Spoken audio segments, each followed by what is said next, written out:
It all began in the thick of a brutal war, where the ground was choked with the fallen. In the center of the carnage, a man coughed up a thick spray of blood, reeling from a blow that should have been his end. The holy sword of the knightly order had pierced him true, buried deep within his chest. Seeing this, the soldiers erupted into cheers, their voices heavy with the relief of men who had finally conquered a nightmare. The man bleeding out on the dirt was known to all as the feared demon of the continent, Ashimon, the most powerful necromant the world had ever seen. As his life ebbed away, the mage realized his time was finally up. It had been 10 long years of a war that had bled into every corner of the land. He had tried to bolster his defenses against this final assault, but in the end his spells had failed him. Looking at the pile of skulls beside him, he accepted that this was his perfect defeat. And the man responsible was the lone knight standing before him, Berkel Heinen. However, the leader of the knights did not claim the glory for himself. He spoke with a heavy voice, explaining that this victory wasn't won alone. Countless souls had fought and died just so his blade could finally reach its mark. Berkel pleaded with the archmage to surrender now, for the sake of peace and the common people. This plea only fueled Ashimon's rage. He let out a ragged scream, telling the knight to shut his mouth. With venom in his voice, he accused the knights of standing idly by while a plague slaughtered the innocent. To the mage, these holy warriors were worse than common beasts, and he ended his tirade by branding every single one of them a pathetic hypocrite. Suddenly, a sickly green aura began to pulse from Ashimon's body as he forced himself to stand. The soldiers watched in total shock, terrified that he still had the strength to wield his necromancy even with a shattered heart. His comrades shouted warnings of the danger, but Berkel simply commanded the mage to stop his madness. He revealed the grim toll of the war. 20 million people had died only to be raised as puppets in the necromancer's army. Ashimon remained cold, mocking the knight for his perceived stupidity.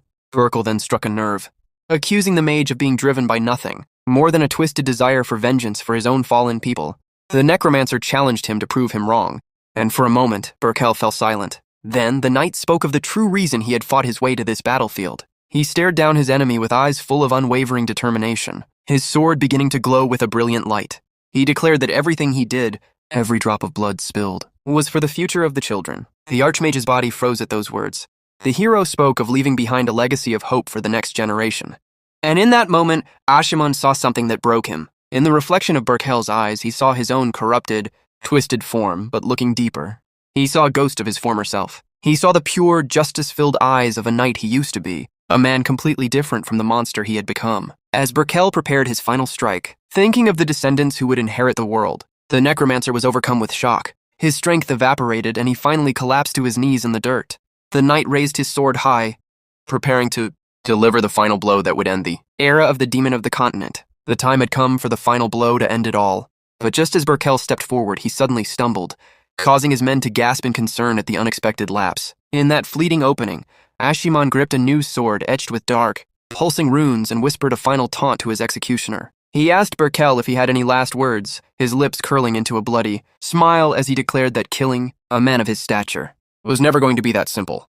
Despite being drenched in his own lifeblood, the necromancer clearly had one last card to play. Suddenly, a violent, shadowy energy erupted from his body, surging toward Berkel with terrifying force. The knight was hurled backward by the raw magical pressure as Ashimon's eyes ignited with a strange, mysterious power. Holding his blade high, he prepared a final act of vengeance against the world. A blinding explosion of light consumed the battlefield, and as the dust settled, the soldiers began to cheer, believing the enemy had finally fallen. Lying broken on the ground, the mage heard the sickening crack of his own neck. As the sounds of victory faded into the distance, his consciousness slipped away, his eyes closing slowly on the blurred silhouette of someone standing over him. And so, the 10-year war that had ravaged the continent finally came to an end.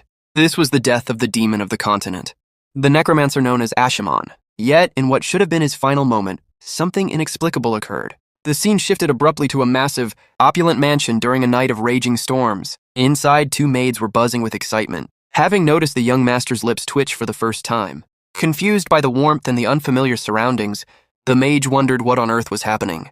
He had been reborn as a baby named Cleanse, with no inkling of where he was or how he had arrived. One of the maids showed him a portrait of a duchess, identifying the woman as his mother. As she tried to coax him into speaking, he felt his tiny infant body grow rigid with effort. With a Herculean struggle, the small boy attempted to force out words. The maids were astonished, thinking the prodigy was trying to speak his first words, but in reality, he was trying to summon his dark servants to obey his command. He screamed for them to heed him, but to the women, it was merely the frightened wailing of a child. At that moment, a bolt of lightning tore through the sky, illuminating the dark night with a fierce, white glow that swallowed the mansion whole. 15 years passed in the blink of an eye, and the mansion's garden fountain now sparkled brilliantly under the warm afternoon sun. A group of young ladies stood nearby, their expressions a mix of genuine surprise and breathless admiration. A young man walked calmly through the vast estate, his stride steady and poised. The girls began to whisper amongst themselves, completely enchanted by his striking face and his flowing hair. Then, the transformation was revealed in full.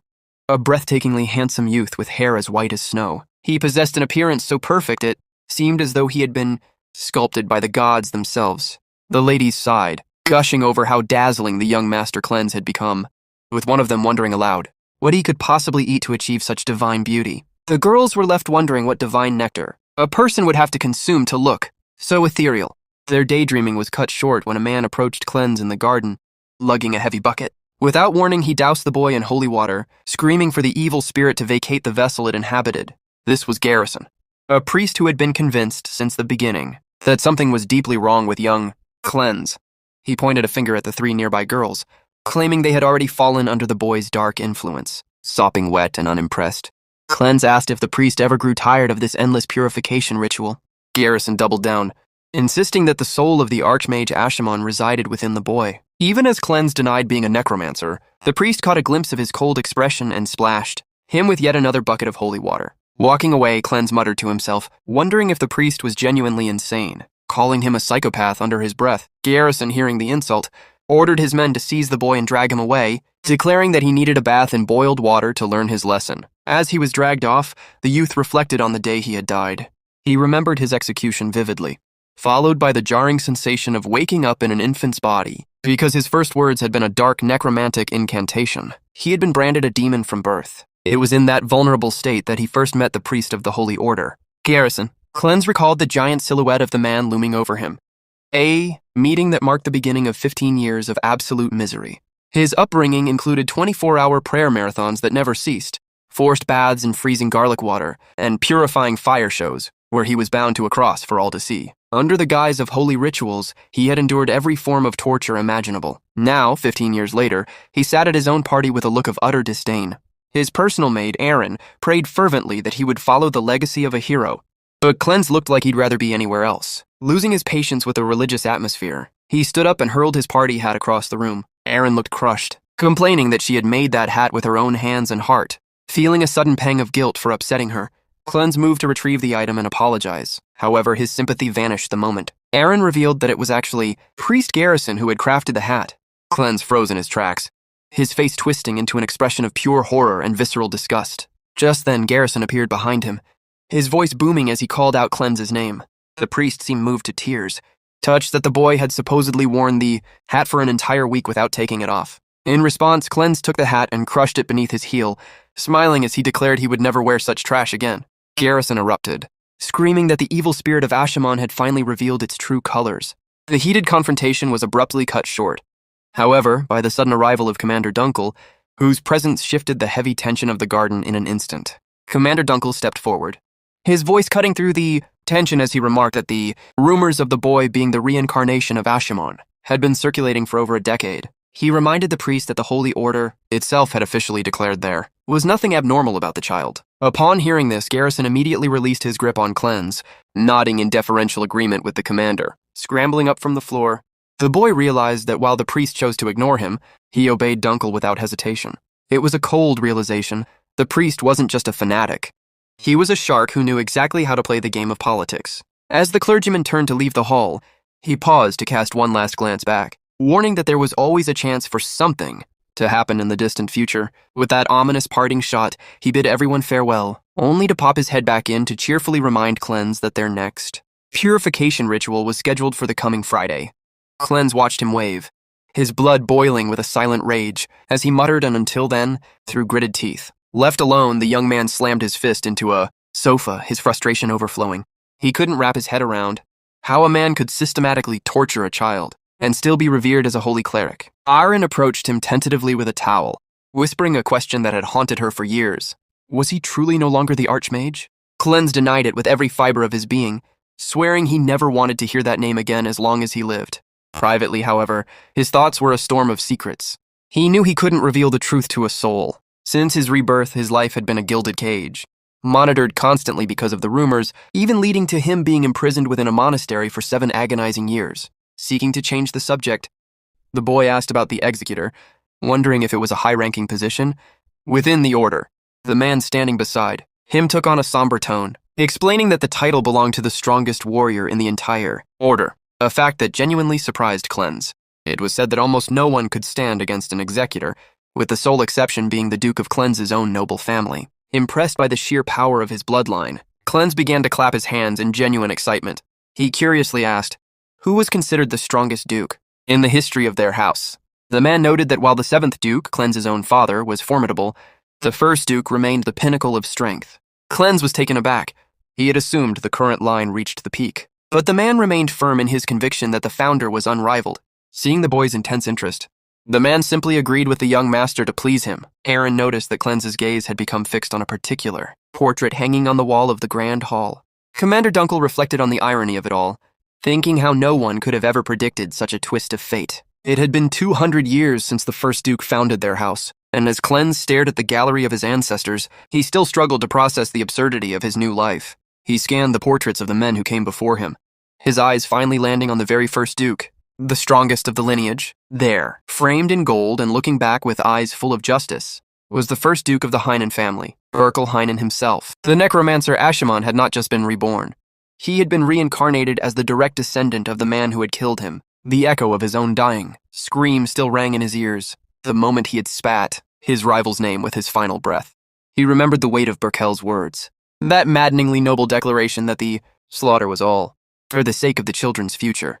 With that final, brutal stroke, the villainous necromancer had plummeted toward the frozen, snow-covered earth, defeated and broken. Suddenly the young boy jolted awake in his bed, his chest heaving as he fought to steady his breath against the plush mattress of his luxury suite. He cursed the recurring nightmare of his past life. Centuries ago, he had been a titan of malice who nearly ground the continent to dust, only to be cut down by a hero and spat back out into the world 200 years later. Running a hand through his snow-white hair, he grumbled to himself, unable to reconcile his current delicate reflection with the monster he used to be. The heavy silence of the room was shattered by a chilling voice from the doorway, mockingly noting that the young master was talking in his sleep again. Standing there with a sinister, knowing grin, Priest Garrison prodded him about those memories, causing Cleanse to scramble for an excuse about simple exhaustion. Before he could recover, his red-haired maid Erin burst into the room in a state of high agitation. She blurted out that she had overheard his dark sleep talk and began mimicking his villainous mutterings aloud. In a panic, Cleanse lunged to silence her, desperately pleading for her to hold her tongue before things got worse. It was too late. The head butler arrived to announce that the family's sword exhibition was beginning, and hearing the reports of the boy's strange behavior, Garrison coldly declared that Cleanse's purification sessions would be doubled, clamping his hand over Aaron's mouth. The young heir trembled with a mixture of suppressed rage and disbelief at the sheer injustice of his situation. As they moved toward the courtyard, Cleanse mentally hurled every curse word in his vocabulary at the priest, convinced the man was a total lunatic. He turned to the servants to ask about the sword event, and the butler explained that the Duke himself had personally commanded Cleanse's presence at the ceremony. Surprised by the sudden interest from his father, he reached for a handkerchief offered by a young maid. The mustachioed butler snapped at the girl for bothering the master, but Cleanse stepped in to defend her, handing her a biscuit that sent her into a state of pure, munching bliss. As he gazed out at the grand estate, he tried to deduce the motive behind his father's summons. The butler then dropped the other shoe. Relatives from the secondary branch of the family had arrived for a visit. Cleanse's expression soured instantly. He knew exactly what kind of annoying political theater awaited him. The moment he entered the hall, the noble relatives swarmed, their eyes lighting up with malice. They immediately began to mock him, pointedly using the name of the ancient villain just to see him flinch. They laughed amongst themselves, loudly reminding everyone that the demon child had spent 7 miserable years rotting away in a monastery. Cleanse watched them, with cold, calculating eyes, identifying the gluttons from the northern branch, who had clearly only shown up to stuff their faces for free. His gaze then shifted to a blonde girl, whose posture radiated an insufferable arrogance. Another relative from the side branch who looked ready to turn, the family gathering into a battlefield of insults. The girl from the western branch maintained a posture of cold superiority, her eyes judging everyone in the room as if they were beneath her very breath. Ignoring the petty provocations and the stinging insults, the primary heir simply walked straight past the group, leaving them fuming in his wake. One of the cousins finally lost his patience, his face reddening as he barked out a question, asking if that piece of trash truly intended to ignore them in his own home. The snobbish noble continued to shout, but the former archmage found it almost comical that these branch members acted as if they owned the estate. With a gaze like ice, Cleanse stated flatly that he didn't even bother to commit the names of such people to memory. Internally, he noted with a hint of disdain that the main family must truly be in decline. If these upstarts felt bold enough to show such blatant disrespect within these walls. Suddenly, the crowd's attention shifted toward the arena, where two young swordsmen were locked in an intense sparring match. A youth with purple hair lunged forward, pouring his nervous energy into a desperate strike against his opponent. However, the pressure was too much.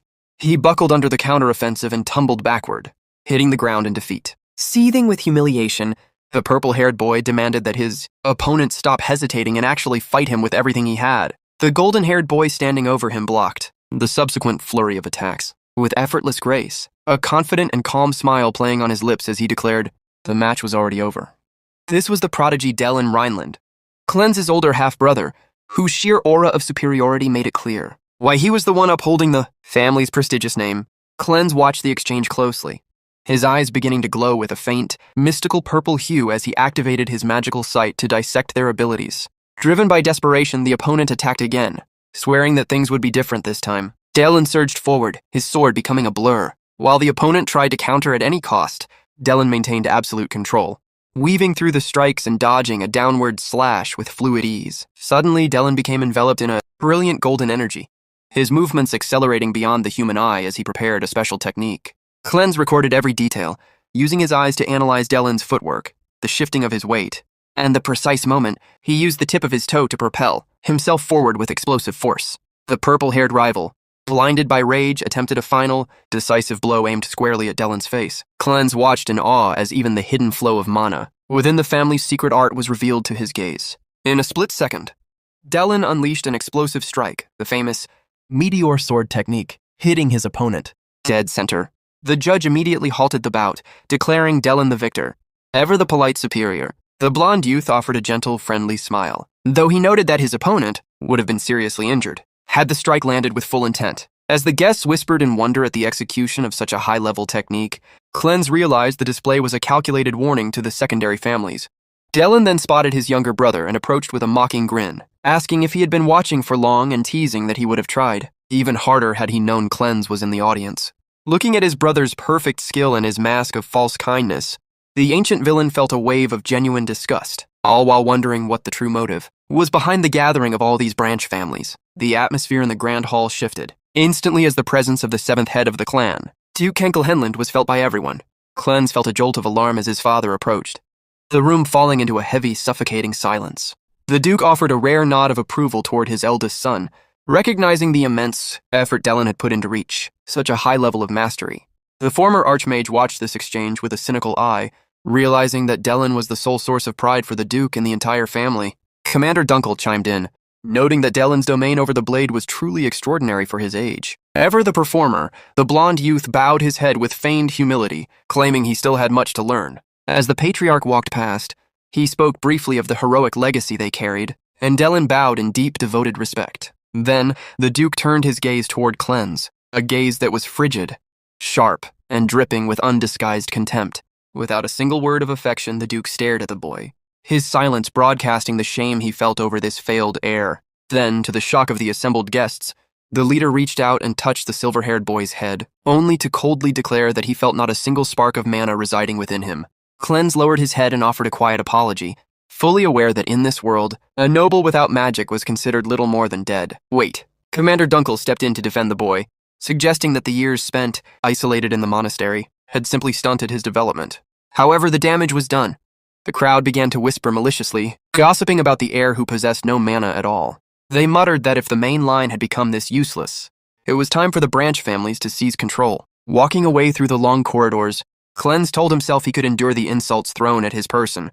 But then he remembered Berkel's famous words about protecting the future. Clenching his fists until his knuckles turned white, a tidal wave of rage surged within him. The former archmage found it a bitter irony that he had lost his life to a man whose lineage had devolved into such pathetic trash. As the guests began to depart, the mockery didn't stop. Dalton, the purple-haired youth from the Branch family, blocked Cleanse's path and began to taunt him, asking how a highborn heir could be so incompetent that he didn't even know how to swing a sword. The meddler continued his tirade, branding the boy a disgrace to the Henlin name. Remaining outwardly calm, Cleanse looked at Dalton and saw him for exactly what he was, a talentless busybody of zero value. When Dalton raised his fists in a fit of pique, Cleanse casually called him both naive and incredibly stupid. Enraged by the insult, Dalton stomped the ground with violent force, preparing to strike. But in a flash of movement, the young heir swept Dalton's legs out from under him, sending the loudmouth crashing face first into the hard stone floor. Blood began to leak from Dalton's nose as he lay there, stunned, listening to Cleanse coldly advise him not to take his frustrations out on others.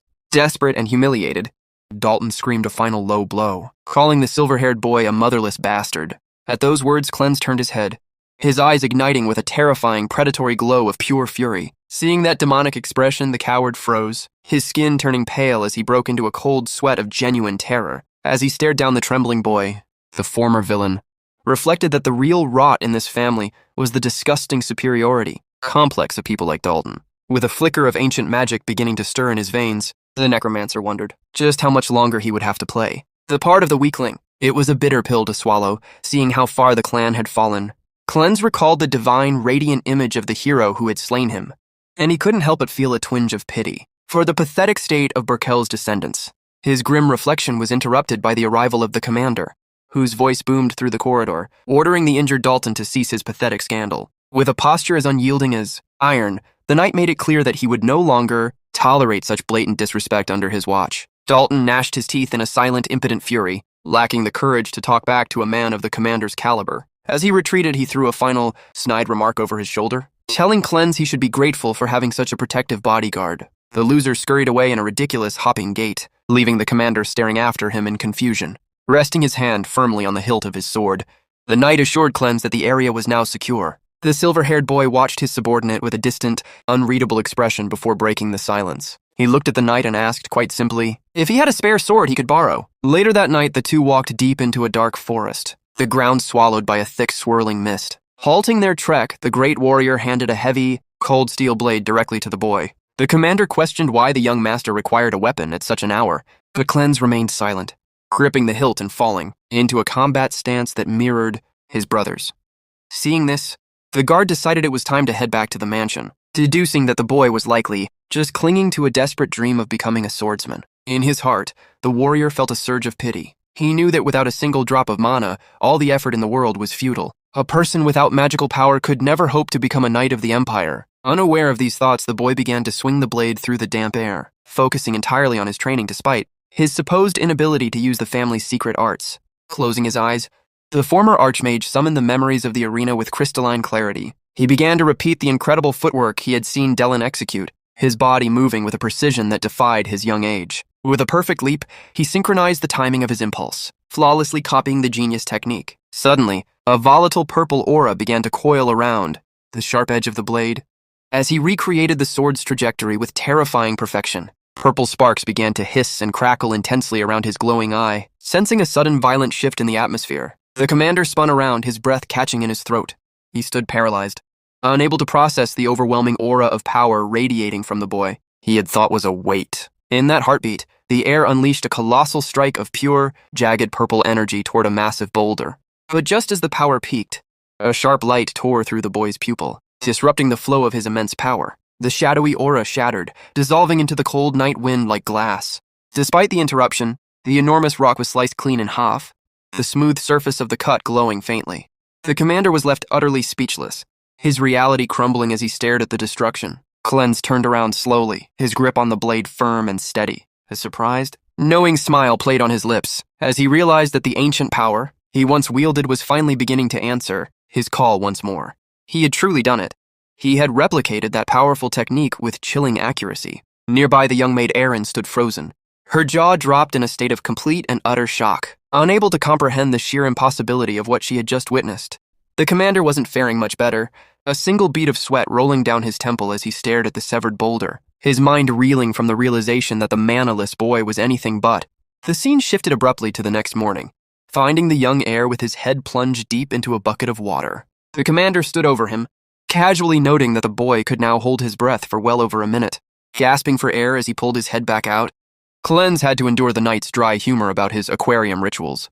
He shouted at the guard, who only laughed in response, though the knight's eyes sharpened as he admitted he had felt a distinctly sinister energy radiating from the young master's room earlier. As the maid began to dry the silver-haired boy's damp locks, a servant approached with a formal air bearing a sealed envelope. The messenger informed him that Dalton had sent a personal invitation. Cleanse blinked, momentarily blanking on the name, until the servant reminded him of the apology Dalton wished to offer. The former archmage recalled the pathetic punch the boy had attempted and immediately scoffed. He knew an idiot like that wasn't looking for forgiveness. Gripping the parchment, the silver-haired heir felt his suspicion grow. Upon reading the contents, he discovered the invitation was for a hunting competition, a classic setup that practically screamed trap. It was obvious that his enemy just wanted a convenient excuse to drag him out into the wilderness, away from the safety of the manor. When the messenger asked for his final word, Cleanse looked up with a sharp, determined glint in his eyes, stating he saw no reason to refuse. He knew he held the ultimate advantage. As he glanced toward the sword leaning against the wall, he realized that his time spent obsessing over his brother's movements had revealed a terrifying new talent. He could copy any ability perfectly after seeing it just once. The commander moved to prepare the carriage for the upcoming hunt, insisting that he would accompany the boy to ensure his safety. He eyed Cleanse suspiciously, asking what kind of scheme the young master was cooking up this time. With a serious expression, the silver-haired boy reminded the guard of their previous conversation about the shifts in his power. The knight responded that for some reason, he felt an entirely different weight in the air today, a dark, foreboding energy that seemed to follow them as the carriage began its bumpy journey toward the distant castle. The terrain was treacherous and uneven, causing the carriage to lurch violently as they entered the woods. Inside the cramped space, poor little Erin was turning a shade of green, clutching her stomach as she succumbed to motion sickness. She ended up slumped against the commander, who sighed and muttered that he had warned her not to come. Before offering a pillow for her to rest on, Cleanse looked out at the dense foliage, explaining that the forest floor was always unforgiving for those unaccustomed to its paths. The great warrior encouraged the girl to sleep it off, clearly moved by what he thought was the young master's kindness, only for Cleanse to bluntly clarify that the pillow was strictly for Erin's comfort, not the knight's. Falling into a pensive silence, the white-haired boy stared out the window at the passing trees. He watched the ancient woods with a distant gaze, reflecting on how much the world had changed in 2 centuries. He remembered that 200 years ago, this very place had looked entirely different. The land, now lush and vibrant, had once been a desolate expanse buried under heavy snow and the cold weight of the dead. The former villain gazed at the transformed landscape with a distant, pensive look, a flicker of begrudging respect crossing his mind as he realized that Burkel had truly succeeded in turning this graveyard into a better world. His reverie was broken when a guard swung the carriage door open, announcing their arrival at the sprawling estate of the Corwell family. Stepping out onto the gravel, Cleanse looked up at the towering structure, surprised to find that the manor appeared even more opulent than his own ducal residence. He dryly noted that for a mere children's hunting competition, the hosts certainly had an obscene amount of money to burn. Suddenly, a familiar grating voice pierced the air, calling his name from across the grounds. Dalton approached, flanked by a pack of lean, panting hunting dogs, and asked with a sneer what the silver-haired trash was staring at. He boasted openly that the luxury of the manor had been funded by wealth siphoned from Cleanse's own family, punctuating the insult with a mocking laugh. Beside him, one of the massive hounds let out a low, guttural growl, strings of saliva dripping from its jaws. Cleanse noticed the animals looked disturbingly thin, and asked with a flat tone when the competition would actually begin. Dalton dismissed his impatience with a wave of his hand, telling his rival to watch closely. In a display of calculated cruelty, he released the pack of hungry, ferocious dogs into the woods, explaining that he had hidden bait all over the mountain to lure in wild beasts. He bragged that a starving dog's sense of smell was 100,000 times stronger than a human's, and as the hounds bolted into the brush, he raised his bow. The dogs sprinted with jaws agape, driven by primal desperation, only to be struck down by Dalton's arrows as they reached the bait, yelping in agony as the boy laughed at his own twisted success. Horrified by the senseless violence, little Erin stepped forward to defend her master's honor, but Dalton merely recognized her as the brat Cleanse always dragged around. He reached out ostensibly to pat her head, but his expression shifted into something truly sinister as he asked what a useless girl like her could possibly offer. With a sudden jerk, he grabbed Erin's arm with bruising force, pulling her toward him. Before he could do more, Cleanse's hand clamped around Dalton's wrist like a vice. His eyes ignited with a cold, predatory fury as he warned Dalton to take his hands off her, or he would snap his arm where he stood. Shocked by the raw strength in the boy's grip, Dalton tried to swing a desperate punch at Cleanse's face, but the heir dodged the blow with an agile, effortless tilt of his head. Sneering to mask his fear, Dalton leaped onto his horse and challenged Cleanse to follow him into the heart of the hunt. Cleanse mounted his own steed and ordered the commander to stay behind and protect Erin. promising to return shortly. However, the knight stood his ground, revealing a magic scroll tucked into his belt. He explained it was a signaling charm that worked by being torn, a rare tool that required no mana to activate, ensuring he could come to the boy's aid at a moment's notice. Cleanse gave a sharp nod. He knew Dalton's father was a suspicious man, and if he were to vanish into the deep woods, it would likely be part of a much darker plan than a simple game of shadows. The situation had reached a boiling point. Before spurring his horse forward, Cleanse looked back at the commander with a gaze that held far more weight than a typical teenager's, telling him to tear the scroll the moment things went south. He assured the knight that a great storm would rise in his hand if that happened, a cryptic promise that left the warrior watching in silence as the young master vanished into the shadows of the trees. Time bled away as night fell over the forest, turning the woods into a labyrinth of tangled branches and silver moonlight. Riding deep into the darkness, the former archmage mused that his rival couldn't have hidden himself too far off. Finally, he broke into a clearing and found Dalton waiting for him, a twisted silhouette against the backdrop of a massacre. Surrounded by a circle of slaughtered animals, the purple-haired boy sneered, asking why the illustrious heir had taken so long to find him. Cleanse dismounted slowly, his eyes scanning the bizarre and gruesome scene. The lifeless bodies of the hunting dogs were scattered around Dalton like macabre decorations, their blood staining the dark earth. Dalton rose to his feet with a manic glint in his eye, declaring that they had finally reached the grand finale of their competition. Drawing his sword, the enemy revealed his true intentions.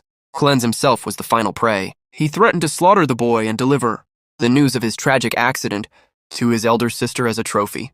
Dalton began to mock the Heinen family name, calling it a hollow, ridiculous joke of a bloodline. With a malicious grin, he signaled for his backup. Suddenly, hooded figures emerged from the darkness like ghosts, their bows drawn and aimed squarely at the white-haired boy. They cursed him for his bad luck, telling him he had simply been born into the wrong family at the wrong time. The silver-haired boy stood perfectly still, observing the ambush with a look of detached, icy boredom. Dalton continued to boast, claiming that by tomorrow, the entire continent would be gossiping about the fall of the legendary sword family, and that the young master would be nothing more than scraps for the forest scavengers. In the face of this certain death, Cleanse found his mind drifting back to Burkell's annoying, noble words about protecting the future. A small mocking smile twitched on his lips, which only served to irritate and confuse Dalton. Then, to everyone's horror, the boy began to laugh, a deep, hysterical cackle that echoed through the trees. Sounding far too ancient for his small frame, Dalton recoiled, asking if the silver-haired freak had finally lost his mind. Cleanse covered his face with his hand, unable to stop laughing at the pathetic irony of the situation. When he finally looked up, his eyes were no longer human. They glowed with a piercing blood-red light. He addressed Dalton as a cheeky brat, his voice dripping with a newfound authority. The purple-haired boy froze, sweat pouring down his face as a primal terror took root in his soul. Cleanse's voice grew cold as he reminded them that this family had been built upon the foundation of his own death, and he would not allow such insects to profane it. A violent, shadowy blue aura exploded from his body, shaking the very ground beneath their feet. Dalton screamed, assuming it was some hidden magic, but Cleanse corrected him with a wicked grin. This wasn't magic. It was pure, demonic energy, the raw essence of the necromancer of old. The henchmen panicked, their weapons trembling as they whispered in terror, wondering what kind of monster they had truly cornered. High above the ground, suspended by his own dark power, Cleanse reached into the void of history, summoning the ancient, buried evil spirits to rise and act. In his name once more, the dark energy twisted and coiled as the former Archmage commanded his creations to devour everything in sight. From the depths of the shadows, a colossal skeleton emerged, its towering frame looming over the battlefield as Cleanse ordered the creature to consume all that stood before it. Dalton let out a panicked scream, refusing to believe his eyes as he recognized the terrifying army of the undead from the legends of Ashimon, the ancient demon king. With a chilling, predatory smile, the protagonist pointed a finger at his foes, sealing their fate. In a sudden rush of memory, he recalled how he once thought he had forgotten the man he used to be, but he had spent 200 long, agonizing years alone, nestled within a mountain of bones and skulls. It had been an eternal cycle of days spent in total darkness, where the only thing he could feel was the persistent echo of the dead calling out to him from the bottom of the abyss. That resonance was a nostalgia he could never truly escape. It was the sensory anchor that reminded him of his true identity. Back in the present, the air grew thick and heavy as massive. Dark clouds choked the moonlight from the sky. Dalton continued to shriek that this couldn't be real, chanting the forbidden name of the Archmage in a fit of terror. Cleanse simply smiled, confirming that yes, that was indeed the name the world used to tremble at. The henchmen, initially paralyzed, began to murmur amongst themselves, questioning if the tales of the Demon King were actually just myths. They watched as the giant skeletons stood their ground, their eye sockets igniting with a fierce, blood-red light that pierced the gloom. However, the mercenaries soon found their courage again, erupting into mocking laughter. They called the skeletons trash, boasting that they had dismantled hundreds of such undead creatures on previous missions. One mercenary even joked about taking a bone home as a souvenir, while their leader barked orders to clear the path and eliminate the boy standing at the center of the storm. A man stepped forward, hoisting a massive, heavy crossbow and aiming it directly at the silver-haired youth. With a sharp command to fire, a rain of arrows and bolts whistled through the air, arching across the dark sky toward the protagonist and his undead legion. The projectile storm closed in with lethal speed, reflecting in Cleanse's eyes as they approached to pierce his flesh. But just as the first arrow should have struck home, the entire volley froze in midair, as if colliding with an impenetrable, invisible wall. Dalton let out a triumphant shout, convinced that the air had been turned into a pincushion by the barrage. His celebration was short-lived, however. As the dust settled, he gasped in horror to see Cleanse standing completely unscathed. Massive, spectral shields had manifested magically in front of the skeletons, catching every single arrow. The army of the dead remained unmoving and perfect, a silent wall of bone and magic that stood ready to turn the hunters into the hunted. The skeletons now stood formidable, equipped with heavy shields that had manifested to blunt any further assault. Cleanse gazed at his foes with a mixture of pity and disdain, musing aloud that 200 years was a long time, long enough for the world to forget the true terror of his legions. The henchmen spiraled into a panic, their eyes bulging at the sight of shields appearing out of thin air in the bony hands of the monsters. The air explained with a chilling calm that while common skeletons might be fragile, his were forged of a different caliber entirely. With a confident, razor-sharp smile, he declared that his undead were unlike anything they had ever faced. This revelation, paired with the boy's absolute composure, sent Dalton deeper into a state of paralyzing dread. Cleanse then issued a cold command to his first unit. Break their formation, advance. He vowed to crush with his own hands those who dared to mock the future of the North. And with that final word, he sent his troops forward with overwhelming force. The giant skeletons surged across the clearing at a speed that defied their skeletal frames, catching the mercenaries completely off guard. The enemies gasped, wondering how mindless piles of bone could move with such predatory agility. With a silent, bone-chilling battle cry that echoed in the minds of the living, the army of the dead plunged into the fray. The mercenary leader screamed for his men to hold the line and suppress their panic, but his orders were drowned out by the sounds of violence. One of his subordinates was brutally struck by a skeleton, his body broken as he was sent flying. The massacre began in earnest. The woods were filled with the screams of dying men and the rhythmic clatter of bone. Dalton watched, horrified, as the battlefield turned into a slaughterhouse of his own making.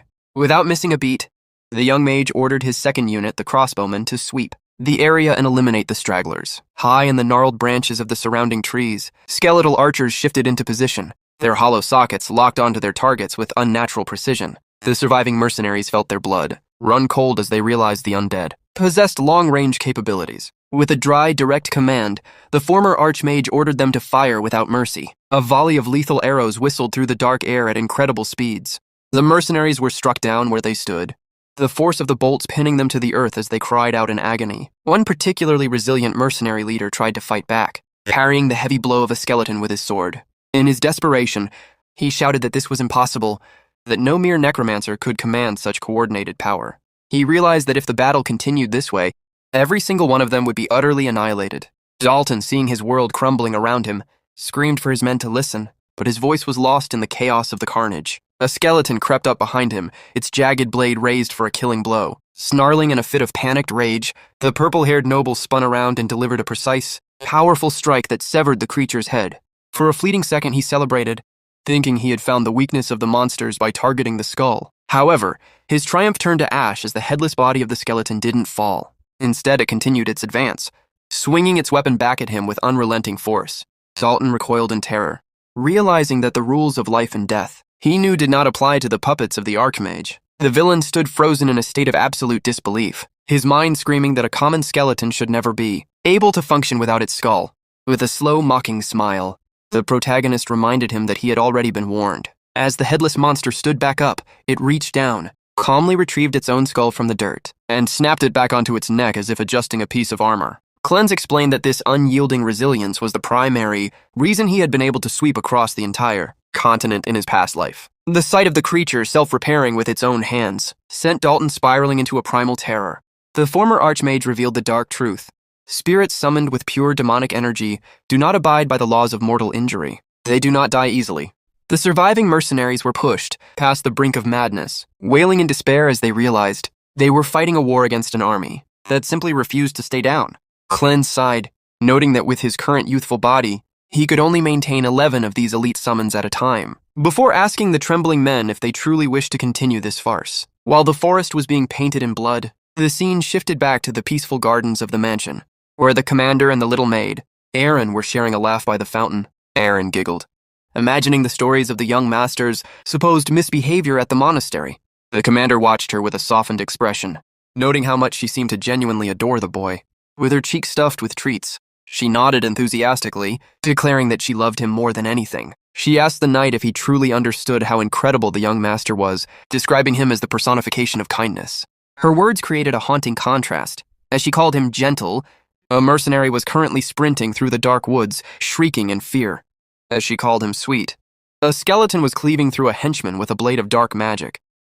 She smiled brightly, claiming he was the warmest soul in the world because he shared his biscuits with her, while at that very moment a cold, shadowy aura of death was suffocating the life out of the forest. Back in the thick of the carnage, the protagonist's gaze remained like chips of ice, devoid of the warmth Aaron so fondly described. One of the mercenaries let out a final, gurgling cry as a skeleton ended him, leaving only the purple-haired Dalton to defend himself. He was panting heavily, his muscles screaming with exhaustion as he swung his blade in a frantic arc. He managed to land a heavy blow, but the skeleton's bones knit back together instantly, leaving him in a state of utter hopelessness. In a fit of desperate rage, Dalton realized that hacking at the puppets was a fool's errand. He concluded that the only way to stop the nightmare was to kill the puppeteer. If he could strike down the young master, the summons would surely vanish. With a roar of hatred, Dalton charged toward Cleanse, screaming his name. He declared that the macabre game of playing with corpses ended now, and that everything would be settled by the mage's death. He raised his sword for a final, overhead executioner's strike, pouring every ounce of his remaining strength into the blow. But Cleanse didn't flinch. His eyes suddenly ignited with a brilliant purple light, his magical sight predicting the trajectory of the attack with crystalline clarity. To the ancient necromancer, the deadly lunge was moving in slow motion, a pathetic attempt from a child who didn't yet understand that he was challenging a god of the afterlife. Purple energy crackled within Cleanse's eyes, the violent sparks illuminating the darkness as he tracked every micro-movement of his opponent through his mystical sight. The archives of his memory opened, pulling forth a technique he had witnessed only once. He recalled with absolute precision the trajectory and the rhythm of the swordplay his brother had displayed days ago in the arena. Dalton's eyes widened in paralyzing shock as he recognized the stance. It was the sacred secret art of the Heinen family. Cleanse unleashed the devastating meteor sword technique, his blade becoming a streak of falling light that collided with Dalton's weapon. With a sickening metallic snap, Dalton's sword was sheared in half, the broken steel spinning into the dirt. Standing over his trembling foe, Cleanse's voice dropped to a glacial whisper, informing him that his true punishment was only just beginning. As the dust of the skirmish began to settle and the night air grew unnervingly still, Cleanse looked down at the defeated noble and conceded that Dalton had been right about one thing. If a summoner dies, his creations lose their power. Even the great Ashimon had never managed to overcome that fundamental flaw. However, the former archmage reflected on a new irony. While his past self relied solely on demonic energy, it was the martial prowess of the Heinen bloodline that now fortified his weaknesses. The very blood of his ancient enemy, running through his current veins, had made him something far more dangerous than he had ever been before. Dalton, broken and confused, stammered a question, but he found his limbs unresponsive, his body a leaden weight upon the earth. Cleanse met his gaze with a look of absolute domesticity and supreme contempt, watching the light fade from the boy's eyes. With a final breath, Dalton collapsed, and Cleanse looked toward the horizon, whispering to the ghost of Berkel that he should wait, for he intended to rebuild this ruined house with his own two hands. Suddenly, Dalton jolted awake, but the forest was gone. He found himself submerged in a suffocating absolute darkness. He tried to move his hands, but they were anchored by the cold, heavy bite of thick iron shackles. Panic flared in his chest as he realized he was bound to a torture chair, its frame lined with cruel spikes and rusted chains. A shadowy figure emerged from the void, noting with a dry tone that the guest had finally awakened. It was Cleanse, though he seemed transformed in this space. He revealed that they were in the place where souls are dragged after their light goes out, a personal afterlife, crafted by the will of Ashimon. Dalton's mind fractured at the realization that he was dead, trapped in a dimension of the necromancer's making. Cleanse leaned in, his voice echoing with the weight of centuries. He reminded Dalton of his hobby, of the countless dogs he had starved and slaughtered, for the sheer sport of it, and the atrocities he had committed under the mask of noble tradition. The mage recalled the look of twisted joy on Dalton's face during those hunts, a memory that now served as the blueprint for his suffering. Dalton shrieked, demanding to be released, but his cries were swallowed by the abyss. A moment of clarity struck the villain. He remembered the feeling of Cleanse's sword piercing him, yet here he sat, seemingly whole. Cleanse clarified the nightmare. Dalton was indeed dead, and this wellness was merely a vessel for his karma. Whether the boy believed in the soul or the afterlife no longer mattered. The debt was due, and the hour had finally come for him to pay for every drop of blood he had ever spilled. Past sins had finally come to collect their due. Dalton's breath, hitched in a ragged sob as a phantom pack of hounds, materialized from the void behind the protagonist. Cleanse commanded his enemy to listen, really. Listen to the cacophony of barks and snarls from the lives he had snuffed out. For mere entertainment, the ghost dogs lunged, their spectral jaws sinking into the villain's soul. He shrieked in a despair so profound it felt like his very essence was being shredded. The silver-haired boy stood over him, cold and unyielding, telling him to memorize this agony, for this was the hell he had built with his own hands. Dalton's pleas for mercy fell on deaf ears as he was ravaged by the victims of his own blood sport. Back in the physical world, Dalton's lifeless body lay sprawled in the dirt, covered in wounds that mirrored the spiritual assault. Cleanse sheathed his blade, his expression serene, having finally purged the nuisance that dared to humiliate him. His skeletal legion gathered behind him, standing in silent, loyal rows. Looking at the hollow sockets of his servants, the young mage felt a flicker of ancient debt. He told his creatures that they deserved a reward for answering his call across the centuries, promising to break the curse of their eternal servitude. A brilliant emerald light washed over the clearing, and the skeletons began to dissolve into shimmering particles of mana. Cleanse watched in a heavy silence as they faded into the wind, reflecting on the cyclical nature of existence. He wondered once more why he had been pulled back from the void. In his philosophy, true death was when bones turned to dust and scattered without a trace. Yet here he was, flesh and blood once more. His introspection was cut short when a hooded figure stepped out from the tree line, admitting his surprise at seeing someone so young wielding the forbidden art of necromancy. Cleanse's eyes narrowed as he questioned the stranger's identity and how much he had witnessed. The man offered a cryptic, mocking smile, stating there was no need for names. With a flick of his wrist, a sickly green aura flared in his palm, and he began to weave a spell of his own. He claimed the boy wouldn't understand the scope of his mission, even if he explained it. And before Cleanse's eyes, the dead mercenaries began to twitch and rise. Their eyes glowed with a stagnant green light, turning into mindless marionettes under the stranger's thrall. The hooded man hoisted the corpses with his dark magic, noting that while Dalton had been a pathetic failure, his leftovers were still quite useful. With a final, chilling laugh, the necromancer vanished into the mist. Taking the reanimated bodies with him, miles away at the mansion, the peaceful atmosphere had begun to sour. Aaron, the small maid, tried to coax the commander into listening to more stories about the young master's antics, but the knight remained frozen, staring at the emergency scroll in his hand with growing dread.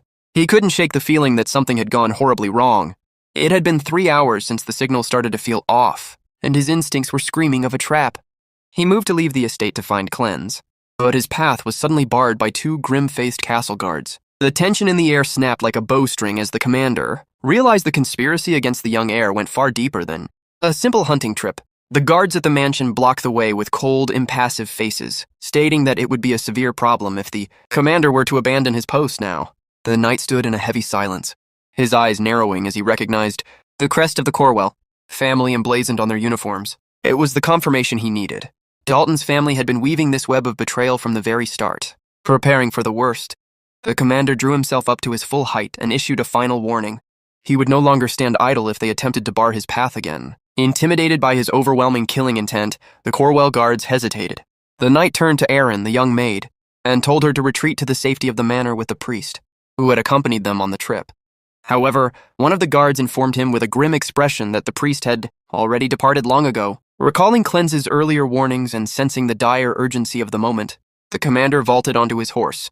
With the emergency scroll clenched between his teeth, he tore it asunder, certain that these events were no mere coincidence. He spurred his steed into a gallop, racing toward the forest as fast as the animal's legs would carry him, fearing what might have already befallen his master. Deep within the dark woods, the young protagonist stood his ground against the mysterious necromancer's legion of the walking dead. Beads of sweat rolled down his pale face as he realized his demonic energy had been nearly depleted in the previous struggle. His current youthful body was at its limit, and he could no longer call upon his own necromancy to defend himself. The hooded sorcerer, sensing victory, ordered his mindless zombies to swarm the boy without mercy. The undead horde lunged forward, but Cleanse simply smirked, mocking the necromancer for thinking he could win merely by mimicking the arts of the past. Suddenly, the crest on the magic scroll in Cleanse's hand erupted with a blinding, celestial radiance. The encroaching zombies shrieked and recoiled, their rotted flesh contorting in agony as the holy light seared through the gloom. Cleanse laughed, taunting his foe with the news that he was now utterly finished. As the necromancer watched in confusion, the ground beneath them began to pulse with a golden, divine power that surged upward, consuming the shadows.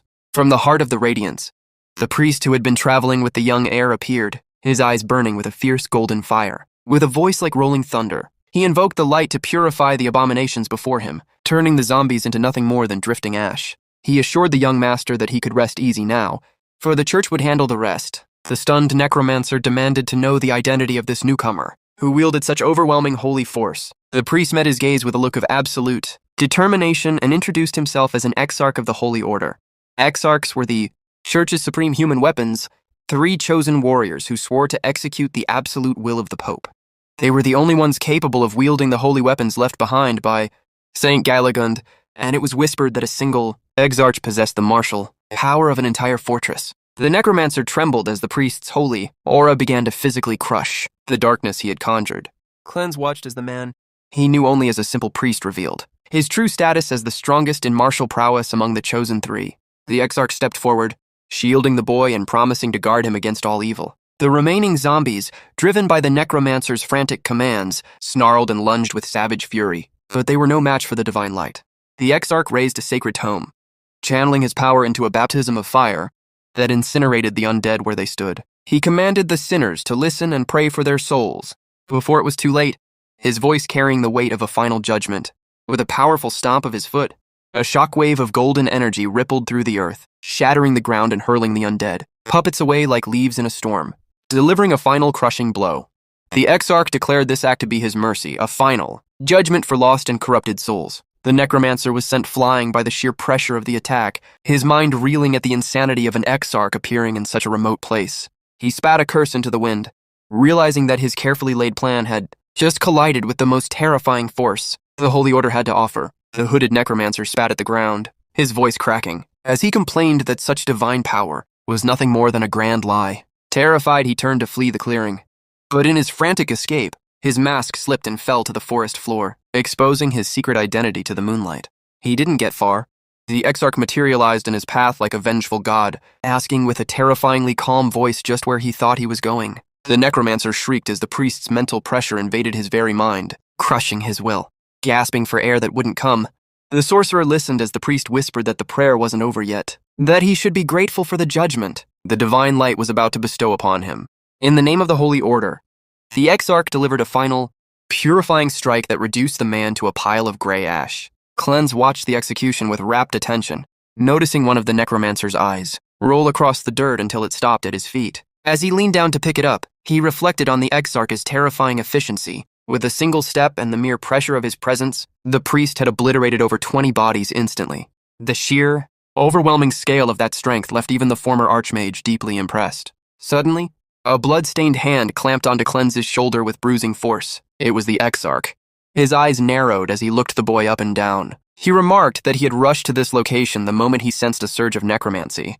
But now that he was standing here, something felt incredibly strange. The priest's grip tightened as he noted that the aura of death he had detected didn't seem to belong to the boy, yet it had come from this exact spot. His gaze turned suspicious, sharp enough to cut, and Cleanse felt a wave of tension wash over him. He knew he was standing on the edge of a precipice. He realized that if he made even one wrong move or said the wrong word, this holy man would eliminate him right then and there without a shred of hesitation. The standoff was broken by the sound of thundering hooves as the commander arrived, shouting Cleanse's name in a state of high alarm. Seeing his guard appear so quickly brought a flicker of relief to the protagonist. But the toll of the night had finally reached its peak, the strain of channeling even a fraction of his old necromancy was too much for his current fragile body. As his legs buckled and the world began to tilt, the commander leaped from his horse, catching his young master before he hit the ground. Desperate and worried, the knight asked what had happened, only for the boy to whisper that his strength had simply vanished. When asked about the fate of the hunting party, Cleanse confirmed coldly that he had eliminated Dalton in the heat of battle. Nearby, a single white flower, now splattered with droplets of crimson blood, swayed gently in the silent, dark wind of the forest. The scene shifted back to the mansion, where a heated inquiry was underway.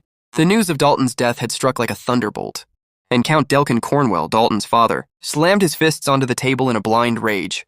He refused to believe that his son, a man he praised for his knightly honor and loyalty, would ever try to assassinate the ducal heir.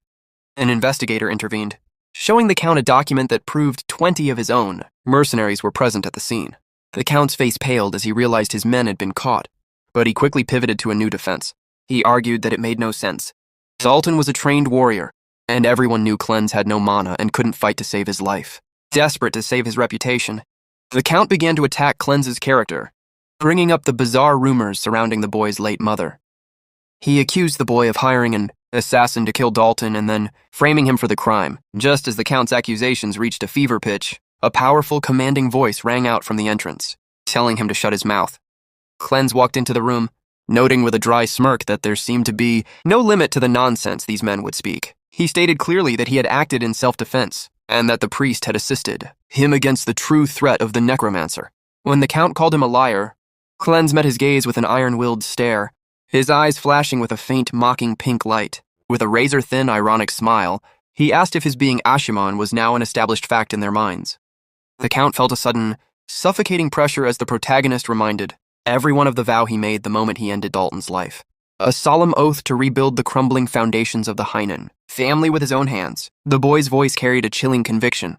He declared that he would rebuild the family with his own hands and would not allow any more vermin to obstruct his path. The heavy tension in the room was suddenly broken by a sharp knock at the door. A blonde woman entered, her presence so commanding that the air seemed to still around her. This was the commander of the Blue Spear Holy Knights, and her arrival immediately sent a ripple of unease through the assembly. Cleanse recognized her instantly. She had been present at the sword exhibition, watching from the shadows. When a noble questioned her right to be there, the investigator clarified that Dalton had a long history of performing missions for her order, giving her a vested interest in the truth. She fixed Cleanse with a piercing, analytical stare that made the ancient mage within him instinctively wary. Without wasting time, the commander requested a private audience with the young master. Though the investigator hesitated, he ultimately allowed it, warning the boy not to be long. As Cleanse followed her toward a secluded room, his mind raced through the possibilities. He knew this wasn't a social call. It was either a suspicious confirmation or a dangerous test. He resolved to use her family, the House of Reborn, as a stepping stone for his own grand designs, regardless of her intent. They reached a private study, and the commander turned, her calm and strangely alluring voice breaking the silence. Without warning, she pressed the boy against the wall, her eyes locking onto his as she whispered an unexpected request. She wanted to touch him to see the truth. This woman was the eldest daughter of the Reborn House, one of the 3 legendary pillars of the continent. Cleanse recalled her fearsome reputation.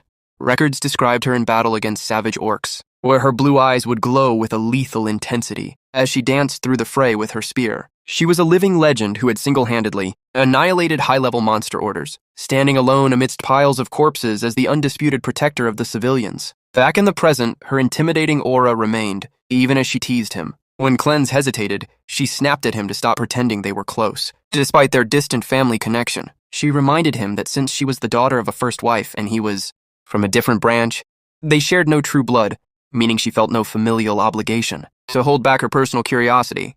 The commander shoved him against the wall once more, her grip firm as she demanded to see his hands. Cleanse shouted in confusion, asking what she was playing at, but she ignored his protests. She took his hand in hers, feeling his skin with a delicate yet firm touch. She noted aloud that his hands were as soft as a baby's, completely devoid of the calluses or scars that define a true swordsman. Her fingers slid over his tendons with clinical precision as she leaned in, close, her breath warm against his face. She looked him in the eyes and asked the million-dollar question. If his hands showed no signs of sword mastery, what other power had he used to slaughter Dalton and 20 hardened mercenaries? Cleanse shoved her away, retreating a few steps as a cold sweat broke out on his neck. He realized this woman was far more dangerous than the priests. She wasn't looking for a confession, she was looking for a reaction. He knew that in her world, silence was an admission and hesitation was a confirmation. Deciding to go on the offensive, he flashed a mocking smile and asked her directly what she would do if he truly were the legendary archmage Ashimon. To his absolute shock, she burst into laughter. She looked him up and down and told him that a little pipsqueak like him could never be the terrifying demon king of old. The insult hit Cleanse harder than any physical blow. He stood there paralyzed and gaping, repeating the word pipsqueak to himself in utter disbelief that he, the most feared necromancer in history, had just been called short. He asked if she hadn't perhaps made a mistake, but her mocking grin remained unchanged. She confirmed it without a second thought, even offering to repeat herself. She called him pipsqueak once more, and Cleanse felt his temper flare at the sheer humiliation. Deep down, he knew her assessment of his stature was technically correct, but the emotional damage was done, and his dignity as the former Demon King was thoroughly shaken. To make matters more absurd, the commander made a bold, unexpected proposal. If he could defeat a knight without using a sword or his necromancy, she would kiss him. Cleanse was left speechless, his mind reeling from the audacity of the offer. Between his internal injuries and the surreal nature of the conversation, he struggled to judge the situation rationally, wondering if this was some convoluted political tactic or a bizarre bribe. She looked out toward the horizon, noting that it was getting late and she needed to return to the meeting. She added almost as a challenge that the legendary archman would never have been as reckless or as bold as the boy standing before her. As they re-entered the meeting hall, every eye turned toward them with burning curiosity. Cleanse admitted to himself that he had been too complacent, underestimating the political quagmire he had jumped into. He knew the nobles would never truly believe a mannerless boy had acted in self-defense against the Count's son. When the investigator pressed for details on their private discussion, the protagonist ignored the question and strode toward, a sword leaning against the wall. He gripped the hilt and drove the blade into the floor with a violent thud, commanding the attention of everyone in the room. Shocked by the sudden outburst, the assembly watched in silence as the boy turned to face Count Cornwell. He challenged the Count to prove his accusations right then and there. To settle the matter of his innocence once and for all, Cleanse invoked the ancient northern tradition of trial by combat, a lawless duel, where the victor is declared innocent and the loser is proven guilty. The Count was stunned, wondering if the boy had finally lost his mind. Trial by combat was a brutal relic of the past with no restrictions. But the Count quickly saw a golden opportunity. If he could move the dispute from the courtroom to the arena, he could bury the evidence of his mercenaries along with the boy. He accepted the challenge with a predatory smile, announcing he would appoint a champion to fight in his stead, and swearing to end the boy's life. Cleanse simply smiled back unbothered, declaring that he would be the one to finish the Count's line. With the duel set for 4 days' time, Cleanse knew this was only the beginning. He intended to use the Count as a stepping stone to show every bastard in the family exactly who he was, planning to tear the house down and rebuild it in his own image. In a private wing of the mansion, Cleanse's older half-brother Delin erupted in fury. He screamed that the challenge was absolute madness, questioning if Cleanse understood that he was gambling with his life. Cleanse, exhausted by the lecturing, told him he was well aware and tired of hearing it. Delin mentioned that their father had already granted permission for the duel, but he desperately offered to take Cleanse's place as champion. Cleanse refused instantly. Delin argued that as the future ruler of the North, it was his duty to protect his younger brother. In a rare moment of vulnerability, Delin recalled the first time he saw Cleanse as a baby. To him, the infant had looked like a beautiful angel, and he had spent 7 years waiting for his return from the monastery. With tears in his eyes, Delin grabbed Cleanse and begged him to reconsider, desperate to prevent his brother's certain death. Their emotional confrontation was interrupted by a guard, who arrived with urgent news. Count Cornwell had already chosen his champion. Cleanse pulled away from his brother's grip, his voice cold and focused as he asked who they would be facing. The guard revealed the name Randall, an excommunicated knight who had built a terrifying reputation on the battlefield. The scene shifted to a grimy tavern where the doors swung open to reveal a massive, muscular man with a gaze of pure, unbridled savagery. Randall had been cast out of the knightly orders because of his uncontrollable, violent urge to slaughter everyone around him. He sat amidst a wreckage of broken furniture and fallen bodies, drinking a blood-red liquor directly from a wooden bucket, with a monstrous expression of fury. He muttered that it had been a long time since he had heard a young boy scream, his anticipation for the slaughter palpable. Back at the manor, Cleanse listened to the description of his opponent, his eyes growing serious and filled with a grim, unwavering determination. Just then, a man approached Cleanse while carrying a sword wrapped carefully in cloth. Handing it over, he spoke in a serious tone. "Here is the sword you requested. I forged it exactly the way you asked. But please be careful with it. The moment it clashes against a mana-infused sword, it will shatter instantly." Cleanse quietly took the sword into his hands and inspected it for a moment before replying without hesitation. "Good, then let's head out right away." At the same time, excitement had already spread throughout the entire arena. Every person gathered. There was talking about the same thing and the fact that Cleanse had finally decided to appear in person. The atmosphere buzzed with curiosity and anticipation as countless eyes turned toward the battlefield. The scene then shifted toward the nobles seated high above the arena. One of them looked toward Cleanse's father and said with visible surprise, "To think you'd actually come out in person." Then, turning slightly toward him again, he continued with a faint smile. But are you truly okay with this? My champion is a knight from the Empire. He might be quite a handful for your manaless son. It's still not too late to send out Lord Delane instead, don't you think? However, Cleanse's father showed absolutely no reaction to those words. His expression remained calm and unmoved, as if he had already made up his mind long ago. Meanwhile, Cleanse continued walking toward the arena, his eyes scanning the surroundings as thoughts ran through his head. Anyway, where is he? My opponent? Hasn't he come out yet? But the very next moment, an enormous shadow suddenly loomed over him. A massive man with the build of a monster stepped forward. His body looked like solid steel, muscles bulging beneath his clothes like a true warrior forged for battle. Slowly, he placed one heavy hand on top of Cleanse's head and looked down at him with an intimidating grin before speaking. So, you are Lord Cleanse? The narration then revealed the identity of the terrifying man standing before him. He was none other than Conwell's champion, Randall. Randall looked down at Cleanse with a cruel grin, stretched across his face before speaking in a mocking voice. You're much younger than I'd heard.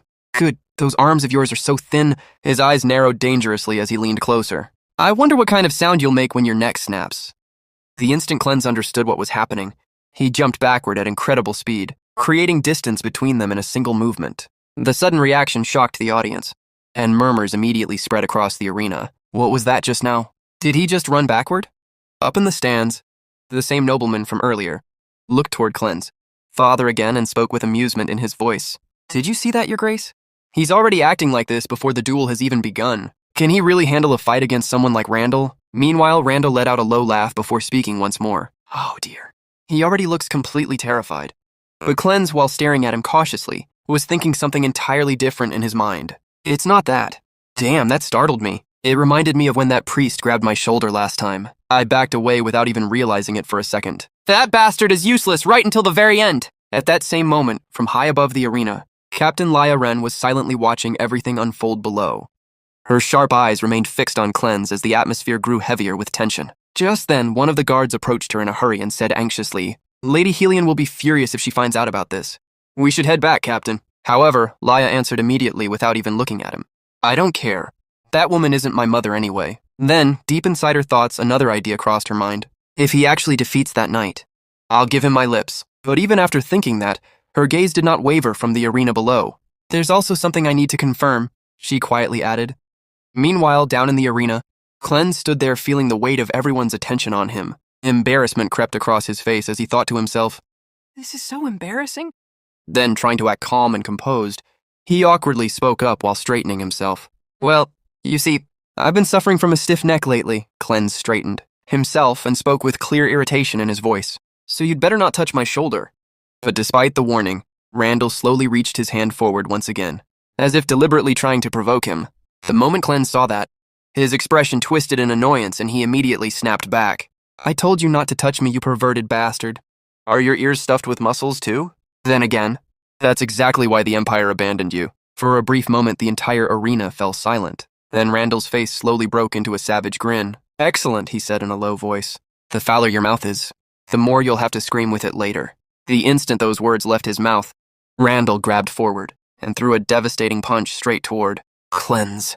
His massive fist cut through the air with monstrous force, powerful enough to crush a normal man instantly.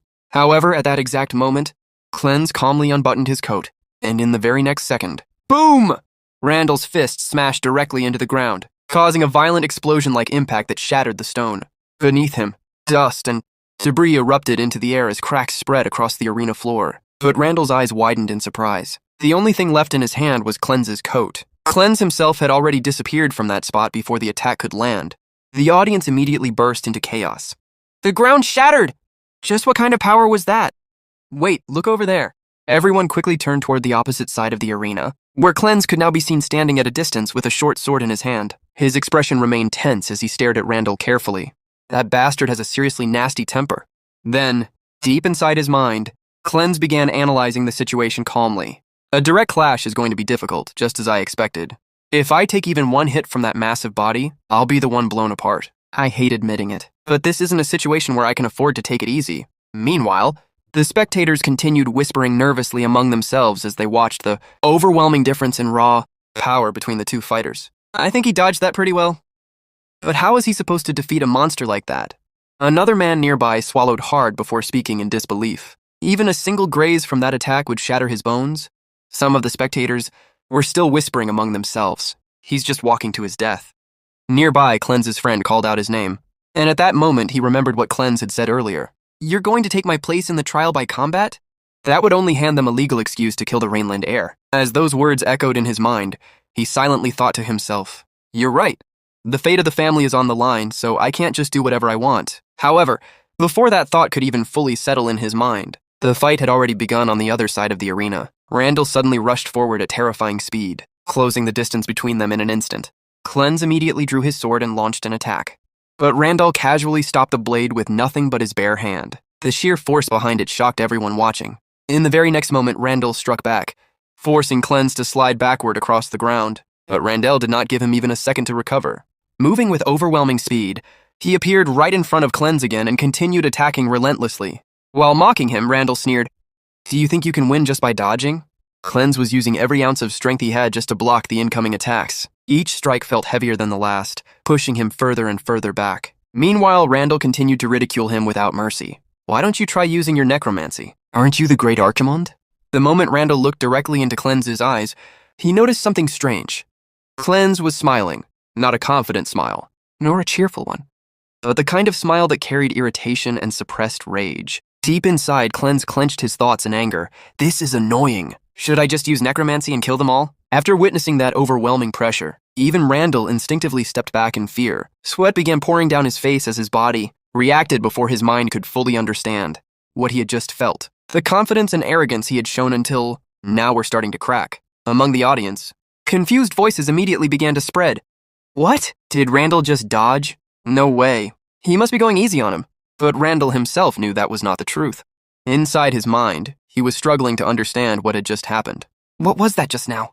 There was definitely nothing there, but even though Cleanse had not visibly done anything, Randall could feel an intense aura of death coming from within him.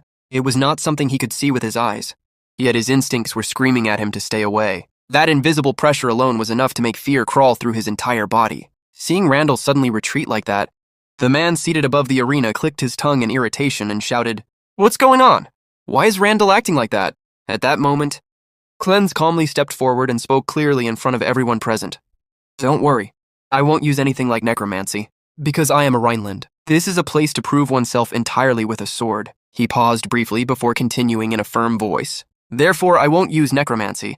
The moment those words were spoken, shock spread throughout the entire arena. His father, his friend, and nearly everyone watching from the audience stared at him in disbelief. No one had expected him to say something like that. Until now, many people had looked at him with suspicion because of his necromancy, but hearing those words directly from Cleanse began to change the atmosphere completely. The crowd's opinions slowly started shifting.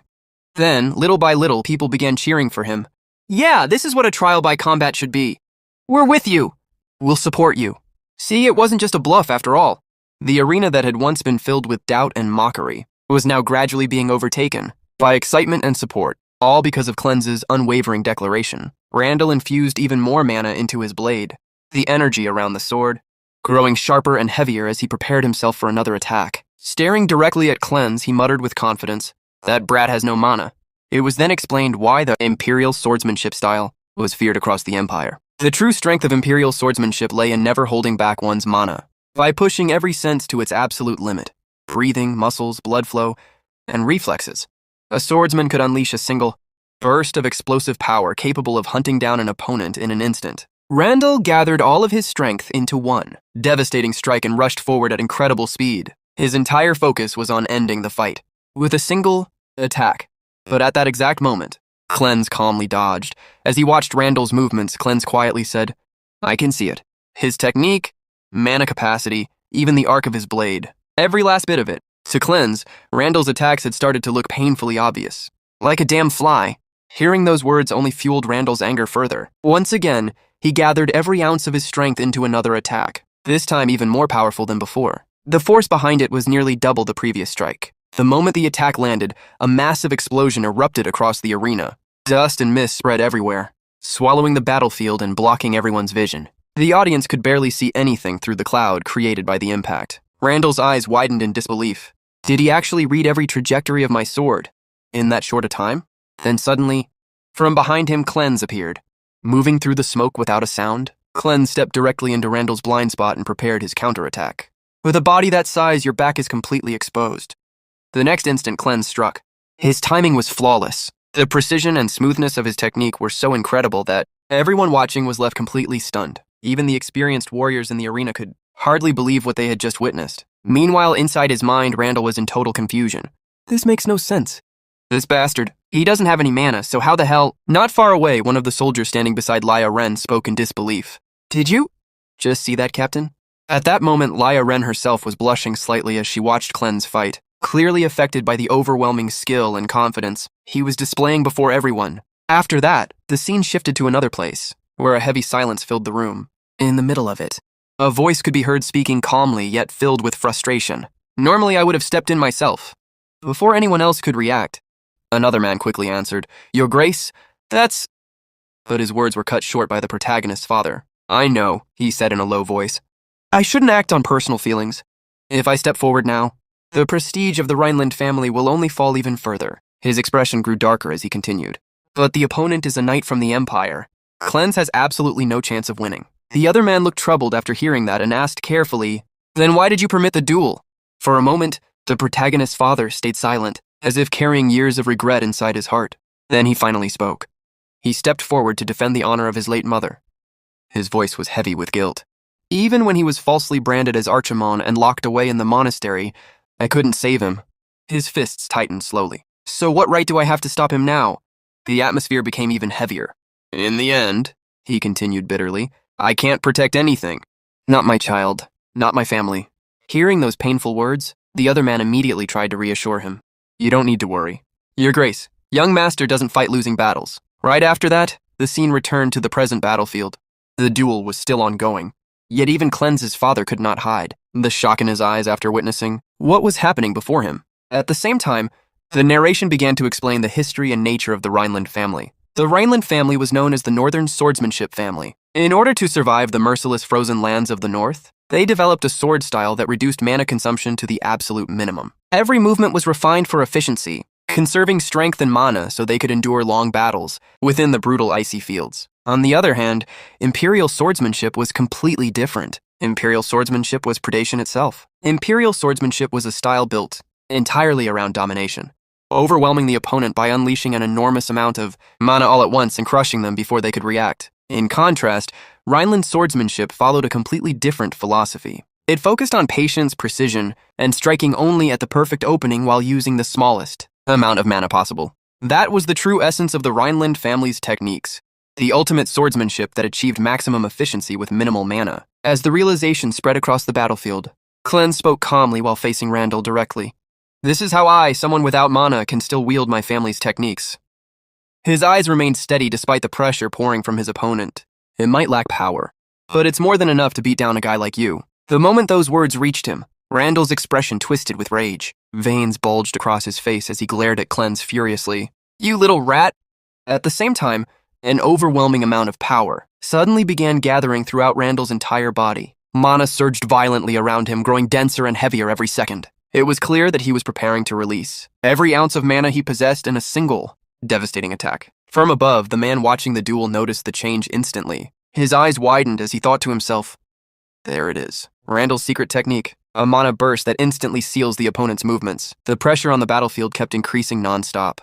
The air itself felt heavier as Randall's power continued to rise higher and higher. Then, with a furious roar, Randall shouted, "Don't make me laugh, you bastard! I'm the one who will win."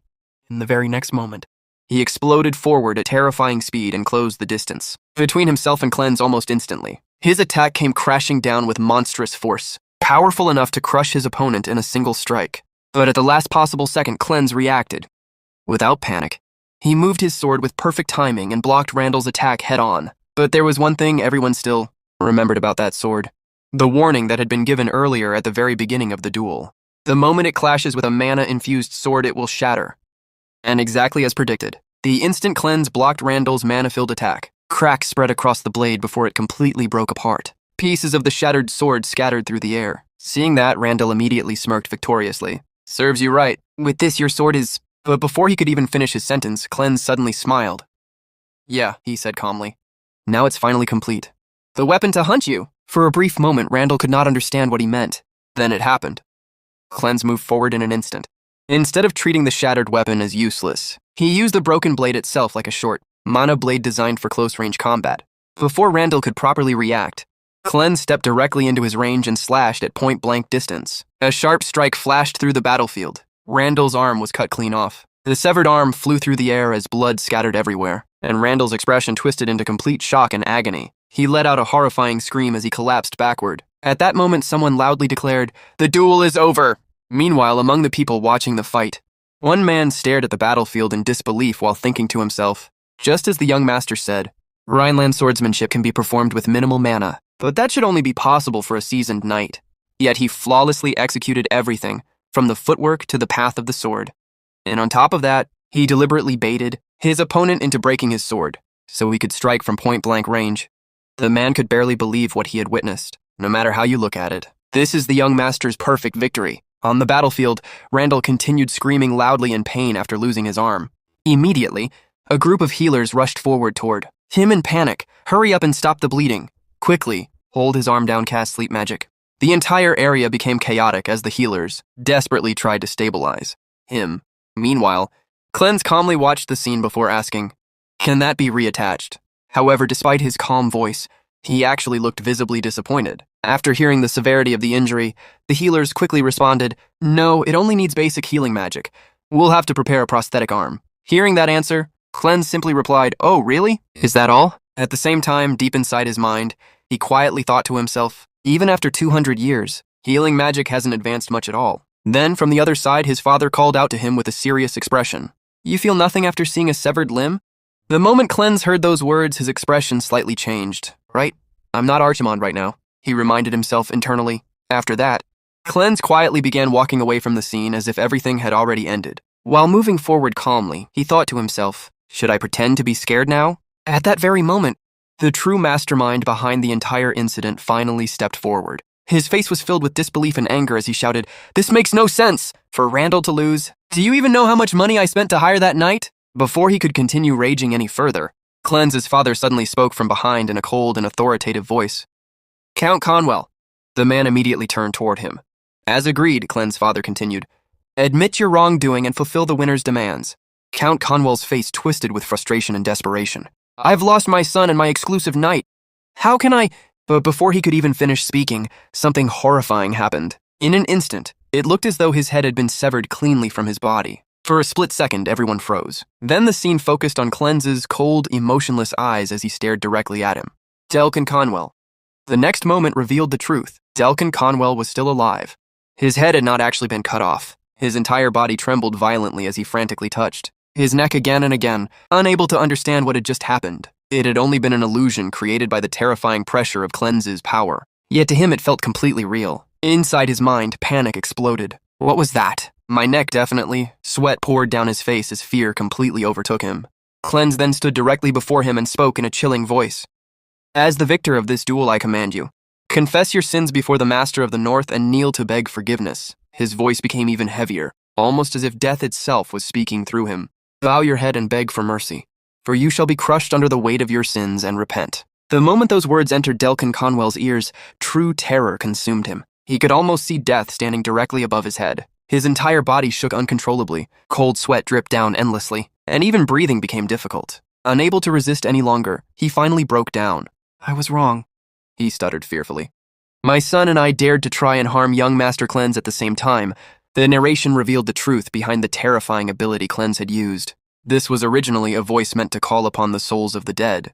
The dead man's voice. It was a soul-disturbing technique exclusive to necromancers, a horrifying power capable of inducing extreme terror in the living. Delkin Conwell completely broke down before Cleanse. Trembling uncontrollably, he fell to his knees and bowed his head deeply while begging for forgiveness. "Furthermore, I insulted young Master's mother, Grand Duchess Claire," he confessed desperately. "Please forgive me." The people watching the scene could hardly believe what they were witnessing. One of the spectators stared in complete shock and muttered, "Am I really seeing this right now?" To think a pillar of the Branch family would crumble like that. Meanwhile, Cleanse slowly raised his shattered sword toward the sky. Even though the blade was broken, the pressure surrounding him only felt heavier than before. Then, in front of everyone gathered there, he began speaking with absolute confidence. "Good, it begins from here." His voice echoed across the entire battlefield. Everyone standing here, listen closely. A declaration of my existence. The atmosphere instantly became silent. To set this family right, I am the challenger of this trial by combat and its rightful victor. His eyes remained completely steady as he continued. The son of Grand Duchess Claire Ladilasis, and the second son of the North's strongest knight, Heinkel Rhineland. Then, proudly declaring his name before everyone present, he finished, I am Cleanse Rhineland. After that powerful declaration, the scene shifted to a completely different location. The atmosphere there was far calmer and heavier, almost sacred. A man could be seen entering a quiet hall while, nearby, a priest was praying softly. We shall go where your light does not reach. Even if the path is perilous, even if it is painful, please watch over our intent, O God of light. Just then, the man who had entered stepped forward and spoke. Cardinal Murak. The priest slowly turned toward him. Yes, Garrison. Your voice sounds grim. What's the matter? Garrison's expression remained serious as he answered immediately. The surveillance target was attacked. The attackers were a necromancer and his undead. For a brief moment, silence filled the room. I need to verify this, Garrison added firmly. I need to verify this personally.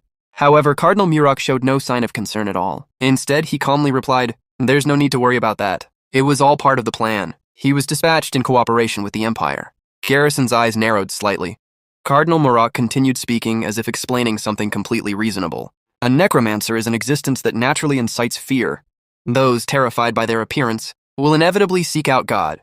Countless people will flock to our holy order. Then his voice became even colder. Understand this, Garrison. If we can revive the holy order and spread God's will through just a handful of sacrifices. But before he could finish his sentence, Garrison suddenly moved. In an instant, he grabbed Cardinal Murak by the throat with overwhelming force. His eyes were filled with fury as he spoke through gritted teeth. A servant of the Holy Temple has fallen for petty, political games and made deals with heretics. The next moment, with nothing but raw strength, Garrison crushed the Cardinal's head completely. Blood exploded across the surroundings as the body collapsed lifelessly onto the ground. Right after that, another voice suddenly echoed through the area. Do you feel any better? The man slowly stepped forward through the blood-covered hall and looked directly at Garrison before speaking in a calm, yet mocking tone. You haven't changed, Garrison Veerman. To think you've killed more clergymen than the necromancers themselves have. A faint smile appeared on his face as he continued. The people of the Holy Order really ought to know what you're hiding inside that gut of yours. The narration then revealed the identity of the man standing there. He was the Archbishop of the Holy Order, Palamon L. Garrison glared at him coldly after hearing those words. Was this your doing, Palamon L?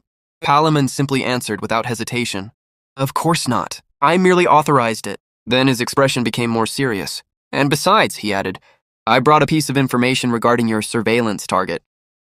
The moment those words were spoken, Garrison instantly moved to attack him as well. His fist shot forward with enough force to kill an ordinary man immediately. But Palamon's speed was far beyond normal. Before Garrison could even realize what happened, Palamon had already disappeared from directly in front of him and reappeared elsewhere, avoiding the strike effortlessly. Then Palamon calmly continued speaking as though nothing had happened. When necromancy is used, it inevitably leaves traces. He raised a strange cross-shaped object while explaining, This is the cross containing those traces. It belonged to the necromancer you killed. Garrison's expression hardened as he listened carefully. Palamon continued, One of the traces belongs to soul-returning arts, a type of necromancy that raises corpses on something the Empire is actively researching. Then his voice lowered, slightly, but the other trace is different. It resembles the original form of necromancy, one that manipulates souls rather than corpses. Garrison immediately reacted to those words. The original form of necromancy? Yes, Palamon answered. Calmly, the atmosphere suddenly became much heavier. It means there were two necromancers present at the scene. Then Palamon stared directly into Garrison's eyes and spoke slowly, making sure every word carried its full weight. Listen carefully, Garrison. Your surveillance target. The second son of the Rhineland family, A. Brief silence followed. Cleanse Rhineland is a necromancer.